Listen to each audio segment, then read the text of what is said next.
Olá, mulheres! Aqui é Série Silva, do Mulheres Ensinando Mulheres. Hoje vamos terminar o tópico Como Deus Trabalha, do livro Manual de Guerra, de Tânia Teresa e Otto Carvalho. Vamos lá? O médico, para detectar um sintoma de doença, primeiro faz várias perguntas ao paciente, examina seu corpo, apalpando à procura de algum indício de anormalidade. E, se preciso for, pede exames de sangue, radiografias, ultrassonografias, ressonância e etc.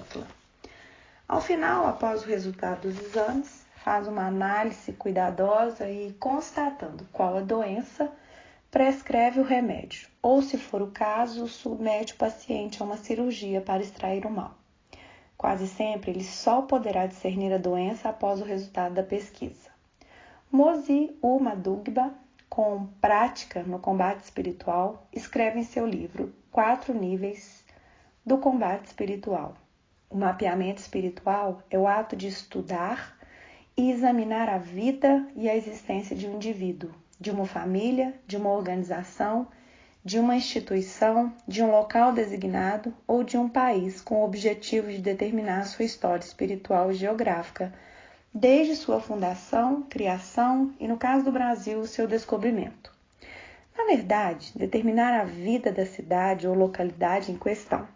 Isso também inclui, entre outras, pesquisas, entrevistas para determinar a origem, local e influências dos altares, consagrações espirituais, pactos, derramamentos de sangue, inclusive por abortos, violências, construções, rios, montanhas, árvores, atividades festivas, cultos e comunidades.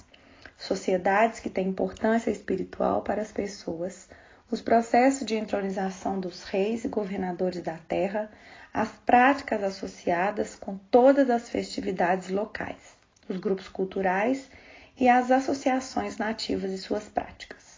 Isso também envolve a averiguação dentro desses locais da existência de quaisquer tipo de grupos religiosos, suas práticas e locais de operação, investigando o que é feito quando as crianças nascem e como a placenta das mulheres e o cordão umbilical das crianças são dispostos.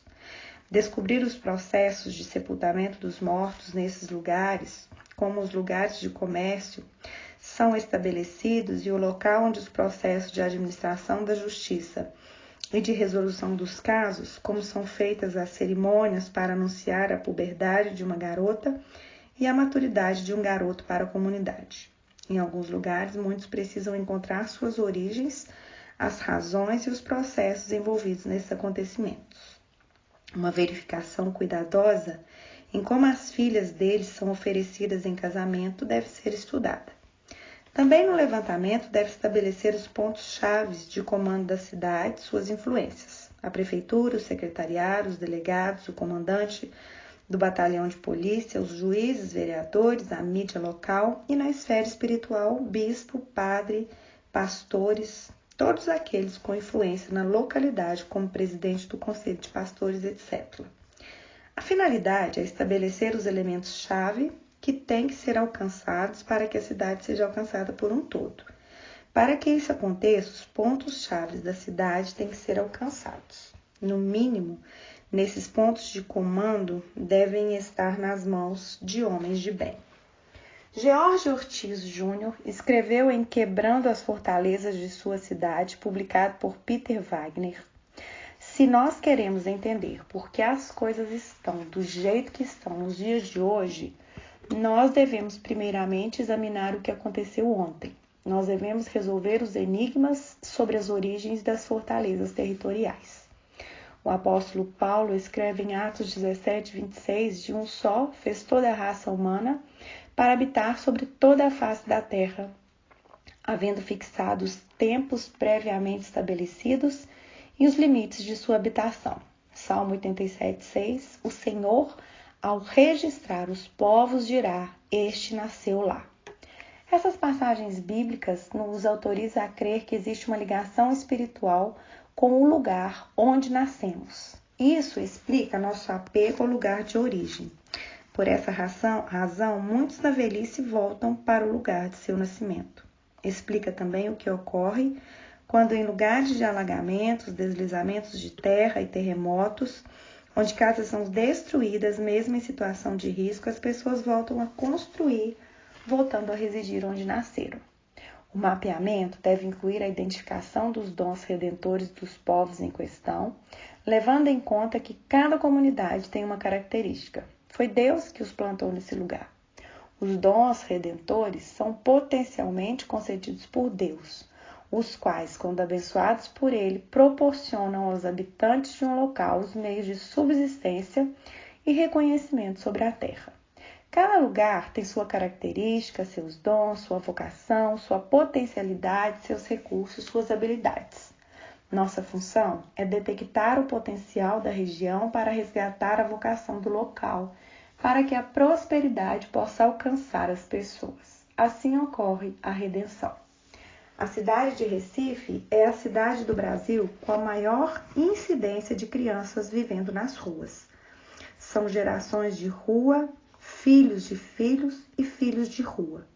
Depois de muita oração e pesquisa, descobrimos o porquê dessa situação. Na escola, aprendemos sobre a invasão holandesa e a expulsão dos holandeses do Brasil. O que não nos ensinaram foi que a maioria dos holandeses que vieram para esta nação eram judeus que foram duramente perseguidos por sua fé. Foi uma perseguição religiosa portuguesa. Na edição 367, de 15/9/2004, a revista Isto É, Dinheiro, publicou um artigo que narra essa história com os detalhes que os livros de história do Brasil omitem, sobre o título de Recife a Manhattan e sobre o subtítulo de como um grupo de judeus expulso de Pernambuco em 1654 ajudou a inventar o capitalismo nos Estados Unidos. Os judeus holandeses deixaram o Brasil em 16 naus rumo a Amsterdã. No caminho, um dos navios foi saqueado. Detidos na Jamaica, os viajantes foram resgatados por um pirata francês. 23 pessoas somente chegaram dos Estados Unidos sem nada. Em 7 de setembro de 1654, esses excluídos desembarcaram em Nova Amsterdã, então entreposto Companhia das Índias Holandesas na ilha de Manhattan. A história Anita Nivinsky afirma que a saga desses judeus rumo a Manhattan é um drama de intolerância religiosa. Acrescenta ela, foram expulsos pelo antissemitismo português. Em resumo, espiritualmente, expulsamos a bênção de nosso país. Sobre Abraão e sua descendência, Deus ordenou uma bênção. Abençoarei os que te abençoarem e amaldiçoarei os que te amaldiçoarem. Em ti serão benditas todas as famílias da terra. Gênesis 12:3.